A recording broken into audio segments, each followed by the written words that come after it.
In this video, I want to share with you some of the biggest highlights and craziest stories from just getting out of the Schindler's Factory Museum in Krakow, Poland. Um, so I did another video just now. I literally just exited that museum on just my overall reaction. But now I want to pull out highlights that happened that I found were the most impactful, powerful parts of that museum. And so, if you're not familiar, Oskar Schindler is a guy who basically saved over 1,000 Jews from basically being killed during World War II by preventing them being sent to concentration camps and employing them at his factory. He basically, by the end of his tenure, was employing a lot more people than he needed to actually run the factory just to save their lives. For example, he employed 15 women for the role of secretary when you really only needed one person for that role. So in this video, I want to share just some things that I found really emotionally impactful. And on top of that, it's something where, sorry, I wasn't sure if this guy was trying to pause to let me cross or not. Alright, so one of the things that was very impactful was the signature book at the end of the museum. You look in it and there are signatures from all over the world. There's Asian characters in there, maybe it's Mandarin, Korean.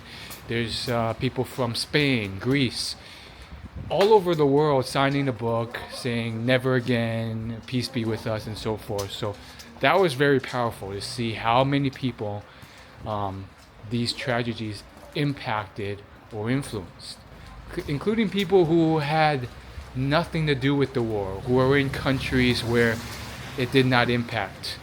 So that was cool. And I think it's probably I didn't really take a close look at the book to see if it was mostly Polish people in the book or whatnot, but I did see people from different countries in there. Is was good enough. Another impactful thing was the let's start with Oskar. Oskar himself had a lot of interesting things about him. This guy was not a savior from the start. He wasn't this hero. He was this guy who simply was trying to make money during the war and also working as a German informant. He was about to get executed because they caught him spying for the Germans, and then the Germans invaded, released him, and then told him to continue doing espionage. So that's one thing. He was also, it was a colored character, which is interesting because I think people can sometimes paint these people to be complete heroes. But he was also a kind of a womanizer and according to one of the panels, he was someone who did pretty well with women, suffice to say. And he was also cheating on his wife often. So these were kind of what he was, but he was also someone who gradually, it didn't happen overnight, according to the panels, gradually over the years went from just seeing the Jewish people as cheap labor to employ for his factory to actual human beings, where he didn't like how they were being completely mistreated by the Germans, and he decided to save as many as possible, from what I can tell. This guy, I think, was also fairly charismatic and knew how to kind of maneuver between the lines. He used a lot of bribing, and through his bribing, he was able to essentially wiggle his way out of a lot of shady deals, or even getting caught. According to one of the panels I read in the museum, he was almost like thrown in jail multiple times while running his factory for like illegal business deals and stuff he wasn't supposed to be doing, but he always somehow found his way out. So he was probably doing something right to kind of like persuade his German colleagues to kind of let him do his thing. This guy kind of knew how to grease the wheels, which is worth noting, especially in those harsh times. He was pretty profitable from what I can tell, and because he was fairly rich and he frequented the right spots and made friends with high-level officials and gave them expensive gifts often, I think those type of bribes and stuff helped him and all the Jews in many ways. One of those ways was they wouldn't like check the factory as often and do the strict audits that they would have done that might have got him caught. Some of the other impactful things were they played some videos. I didn't have enough time to watch all of them, but they played some videos of some of the Jews that were saved, and now they're old and they're just kind of recounting the tale. And you could tell they're very thankful. And I think another one in particular said something really cool, which was Oskar would sometimes say, oh, we need 6 Jewish women to clean the office at night. And instead of cleaning, one would keep watch and the others would sleep there.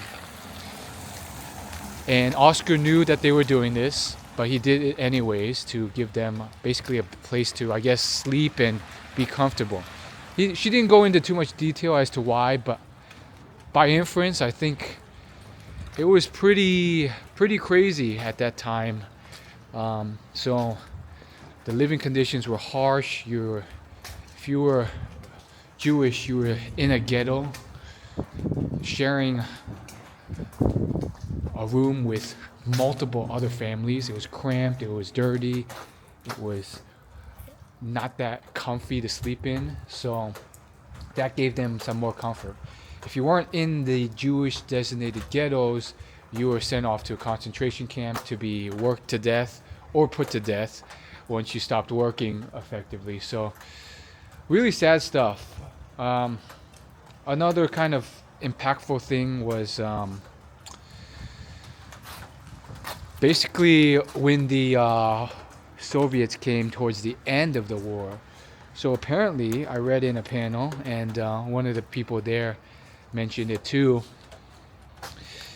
the Germans dug up a lot of the bodies and they started burning them to basically hide the evidence of, I guess, their war crimes. So that was kind of chilling to see and atrocious as well. So that was something that I'm glad it was pointed out, because I think these things need to be remembered and hopefully never done again. The Soviets were not that much better. I read another panel in the museum where years later, like 4 or 5 years later, and this was also confirmed from my walking tour back when I did one in Warsaw, but they said it there too. But basically, there's like 4,000 to 5,000 Polish people who were basically just massacred and gunned down in this forest, and then they were just kind of buried there in the forest, and like evidence was covered up. But then they basically dug up. They found the bodies, dug them up. Apparently, the Germans were the ones who found them. And then they dug them up, and this atrocity was also kind of put out there, because there's all these remains of the bodies and their personal possessions all in a condensed area in the forest. So I mean, it's just really sad stuff. Check it out. It's snowing now and so peaceful in comparison.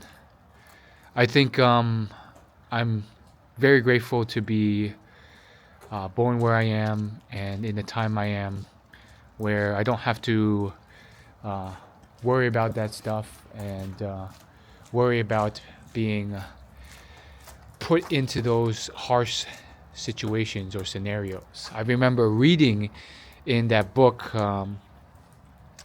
in English class many years ago how the concentration camps got so bad that the authors at one point saw a son strangling his father for a piece of bread, and the father basically saying all these words to persuade the son to give the bread to him instead, as the a German would watch and entertain himself. It was sick, and it's shocking and crazy how cruel humans can be, whether it's the Soviets or Germans or even the Japanese. I think while I went through the museum, it reminded me of a movie my father had me watch when I visited China earlier this year. It was a brand new movie. They're playing it in theaters, just released in 2025. And it had a lot of similar parallels. They probably borrowed a lot of stuff and took some creative liberties. But it's basically a movie about how the Japanese committed terrible wartime atrocities when they invaded China, and how like at one point one family was hiding in the attic of another family, or not the attic, like the basement.